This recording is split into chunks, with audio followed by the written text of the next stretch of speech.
Advocate TS. Ullas Babu, നോക്കൂ, സ്വതവേ ഭരണവിരുദ്ധ വികാരം പ്രകടമാണ്, അതിലൊരു സംശയവും വേണ്ട. അത് ഈ പറഞ്ഞതുപോലെ ശബരിമല സ്വർണ്ണ കവർച്ച കേസ് അടക്കം ജനങ്ങൾ വിലയിരുത്തിയിട്ടുണ്ട്, ഒരു സംശയവും അക്കാര്യത്തിൽ വേണ്ട.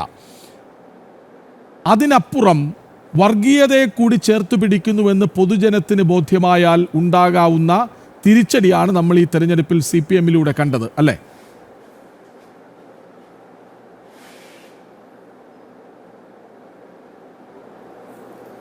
അല്ല, ഇതിനകത്ത് നമ്മളിപ്പോൾ ഇവർ രണ്ടുപേരും സംസാരിച്ചപ്പോൾ നമ്മുടെ സബ്ജക്റ്റും കൂടി കൂട്ടി വായിക്കുമ്പോൾ കൃഷ്ണരാജ് ഒരു കാര്യം മനസ്സിലാക്കേണ്ടത്, CPM-ൻ്റെ വീണത് വർഗീയ CPM ആണ് എങ്കിൽ ജയിച്ചത് വർഗീയ കോൺഗ്രസ് ആണ് എന്ന യാഥാർത്ഥ്യം നമ്മൾ മനസ്സിലാക്കണം. അല്ലാതെ ഇവരൊന്നും നോക്കൂ, അടിസ്ഥാനവർഗ പ്രശ്നം പരിഹരിക്കാം എന്നുള്ളതിൻ്റെ രാഷ്ട്രീയ നിലപാടിൻ്റെ അടിസ്ഥാനത്തിൽ അല്ല കോൺഗ്രസ് വിജയിച്ചത്. ഇടതുപക്ഷം ഒരു കാലഘട്ടത്ത് ഒക്കെട്ടെടുത്ത് പാലുകൂട്ടി നടന്നിരുന്ന ജമാഅത്തെയും SDP-നെയും കൃത്യമായ രാഷ്ട്രീയ അജണ്ടയോടുകൂടി അവർ മുന്നോട്ട് വയ്ക്കുന്ന രാഷ്ട്രീയ ആശയത്തെ തലോടിക്കൊണ്ട് അവർക്ക് കഞ്ഞി വിളമ്പി കൊടുക്കുന്ന ശൈലി എടുത്തുകൊണ്ട് അവർക്ക് എല്ലാവിധ സൗകര്യങ്ങളും ഒരുക്കി കൊടുത്തുകൊണ്ട് ഇടതുപക്ഷത്തിൽ നിന്ന് വലതുപക്ഷം അതിനെ കൊണ്ടുപോയി. ഒരു കാലഘട്ടത്ത് ഇത് ശരിയായിരുന്ന ഇടതുപക്ഷം ഇപ്പോൾ അതിനെ തള്ളിപ്പറയുന്നുവെങ്കിൽ ഈ തള്ളിപ്പറയുന്ന ബോധം ഇവരുടെ കൂടെ കിടന്ന സമയത്ത് അവർക്ക് ഉണ്ടായിരുന്നില്ല. കൂടെ കിടന്നു എന്ന് ഞാൻ പറയുന്നത് രാഷ്ട്രീയപരമായിട്ടുള്ള സമീപനമാണ്. ആ രാഷ്ട്രീയപരമായിട്ടുള്ള സമീപനം ഈ കേരളത്തിലെടുത്തപ്പോൾ അന്നും BJP പറഞ്ഞിരുന്നു, വർഗീയ രാഷ്ട്രീയ കൂട്ടുകെട്ട് ഈ നാടിന് വിരോധമായി പ്രവർത്തിക്കുന്ന മതവർഗ രാഷ്ട്രീയത്തിനും മതവർഗ സമുദായത്തിനും മതരാഷ്ട്രത്തിനും വേണ്ടി വാദിക്കുന്ന വിഭാഗത്തെ കൂടെ കൂട്ടിയിട്ടുള്ള ഇടതുപക്ഷത്തിൻ്റെ രാഷ്ട്രീയ നിലപാട് എന്ന് പറയപ്പെടുന്നത് ഈ ഭാവി കേരളത്തിന് വലിയ ദോഷമുണ്ടാക്കും എന്നുള്ളത് കൃത്യമായി ഞങ്ങൾ അന്നും ഇന്നും പറയുന്ന കാര്യമാണ്.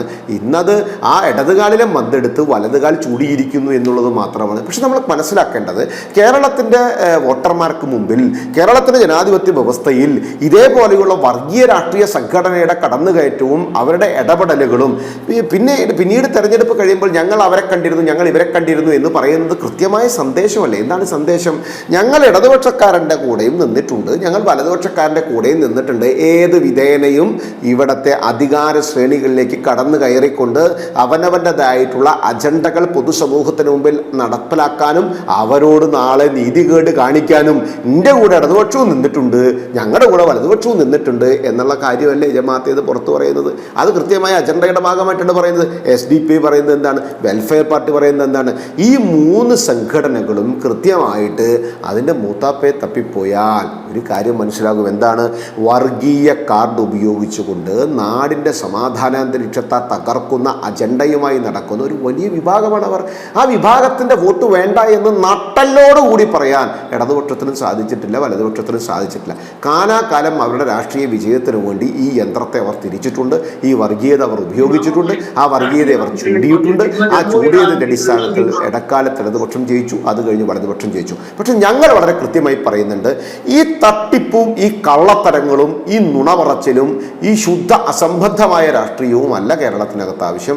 കേരളത്തിൻ്റെ പ്രശ്നങ്ങൾ എന്ന് പറഞ്ഞാൽ എന്താണ് കേരളത്തിനകത്ത് യഥാർത്ഥ ഇഷ്യൂ? നിങ്ങളൊന്ന് പറയും കൃഷ്ണരാജ്, ആരും ഇവിടെ ചർച്ച ചെയ്യുന്ന കാര്യം എന്താ ഒരു മിണ്ടാത്ത? കേരളത്തിലെ ആരോഗ്യ മേഖല, വെന്റിലേറ്ററിലല്ലേ കേരളത്തിലെ ആരോഗ്യ മേഖല?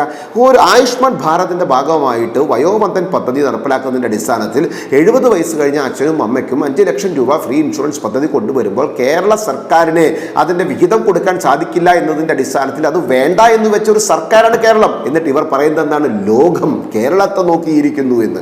നോക്കൂ, ആയുഷ്മാൻ ഭാരതിൻ്റെ നേതൃത്വത്തിൽ നടക്കുന്ന ആരോഗ്യ മേഖലയിൽ ഒരു പ്രവർത്തനത്തിലും ഒപ്പിടാത്ത ഇവർ, അതേപോലെ പോഷൺ അഭിയാൻ പോലെയുള്ള സംവിധാനത്തിൽ കൃത്യമായി ഉച്ചക്കഞ്ഞി കൊടുക്കാൻ ഇവരെ സാധിക്കാതെ വന്നപ്പോൾ കേന്ദ്രം സഹായിച്ചപ്പോൾ അതിനെ പേര് ഞങ്ങൾ വളരെ കൃത്യമാണ്. ഞങ്ങളെ സംബന്ധിച്ചിടത്തോളം വർഗീയ രാഷ്ട്രീയ സംവിധാനത്തിൻ്റെ കൂട്ടുപിടിച്ചുള്ള ഇടതുപക്ഷത്തിൻ്റെയും വലതുപക്ഷത്തിൻ്റെയും നിലപാടിനെ ഞങ്ങൾ പൂർണ്ണമായി തള്ളിപ്പറയുന്നു. ഞങ്ങളെ സംബന്ധിച്ച് ഞങ്ങൾ അതിനെതിരാണ്. ഞങ്ങൾ വികസന രാഷ്ട്രീയമായി മുന്നോട്ട് പോകും. നിയമസഭ തെരഞ്ഞെടുപ്പുമായി ബന്ധപ്പെട്ട് ഞങ്ങൾ നടത്തുന്ന രാഷ്ട്രീയം എന്ന് പറയപ്പെടുന്നത് ഭാവിയിലെ തലമുറയ്ക്ക് ഗുണകരമാകുന്ന ശക്തമായിട്ടുള്ള പ്രവർത്തനങ്ങൾക്ക് മുന്നിൽ നിന്നുകൊണ്ട് രാഷ്ട്രീയമാണ്. ആ രാഷ്ട്രീയത്തിൽ ഊന്നിക്കൊണ്ട് ഞങ്ങൾ മുന്നോട്ട് പോകും. ഇവർ ഇടതുപക്ഷമായിക്കോട്ടെ വലതുപക്ഷമായിക്കോട്ടെ ഏത് വർഗീയ കുടയുടെ കീഴെ കിടന്നിട്ടാണ് അവർ ജയിക്കുക എന്നുള്ള താല്പര്യത്തിന് വേണ്ടി പോകുമ്പോൾ ഞങ്ങൾ ജനങ്ങളുടെ വിഷയവുമായി മുന്നോട്ട് പോകും. മോദി സർക്കാരിൻ്റെ പദ്ധതികൾ കേരളത്തിൽ നടപ്പിലാക്കുന്ന പ്രവർത്തനങ്ങളിൽ ഞങ്ങൾ അന്നും ഇന്നും നിന്ന പോലെ ഒരു പടി കൂടി മുന്നോട്ട് പോകും. ആ മുന്നോട്ട് പോകുന്ന പ്രവൃത്തിക്ക് ജനം വോട്ട് തരുമെന്നാണ് ഞങ്ങളുടെ വിശ്വാസം. അല്ല, വർഗീയവാദികൾക്ക് സമരസപ്പെടുന്ന രാഷ്ട്രീയം രാഷ്ട്രീയ നിലപാട് പൊതുസമൂഹം എടുക്കില്ല എന്ന് ഞാൻ വിശ്വസിക്കുന്നു. ഞങ്ങൾ പിന്നെ പരാജയപ്പെടുമ്പോൾ ഒരു കാരണവശാലും ഞങ്ങളുടെ ഭക്ഷണം വാങ്ങിച്ച് ഞങ്ങളോട് നീതികേട് കാണിക്കുന്നു, നിങ്ങൾ മോശമാണ് കാണിക്കുന്നതെന്ന് എം എം മണിയെപ്പോലെ സ്റ്റേറ്റ്മെൻറ്റ് പറയാനും ഞങ്ങളില്ല. ഞങ്ങൾ അടിവാളും വെട്ടോത്തിയുമായി എടുത്ത് ചെടി നനക്കുന്നവൻ്റെ വീട്ടിൽ പോയി വെട്ടാനും കുത്താനും ഞങ്ങൾ പോകുന്നില്ല.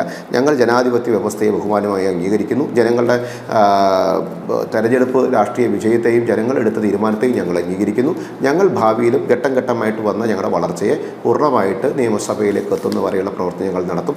അധികാരത്തിൽ വന്നാൽ മറ്റൊരു കേരളം എന്ന് പറഞ്ഞാൽ വികസനാത്മകമായിട്ടുള്ള കൃത്യമായ കേരളത്തെ എത്തിക്കാനും കാണിക്കാനും ഞങ്ങൾക്ക് സാധിക്കുമെന്നുള്ളതാണ് ജനങ്ങളോട് ഞങ്ങൾക്ക് പറയാനുള്ളത്. ഞങ്ങൾ ഒരു വർഗീയവാദിയുടെയും വോട്ട് ഞങ്ങൾക്ക് വേണ്ട, ആരുടെയും കൂട്ടുപിടിക്കാനും ഞങ്ങൾ പോകുന്നില്ല.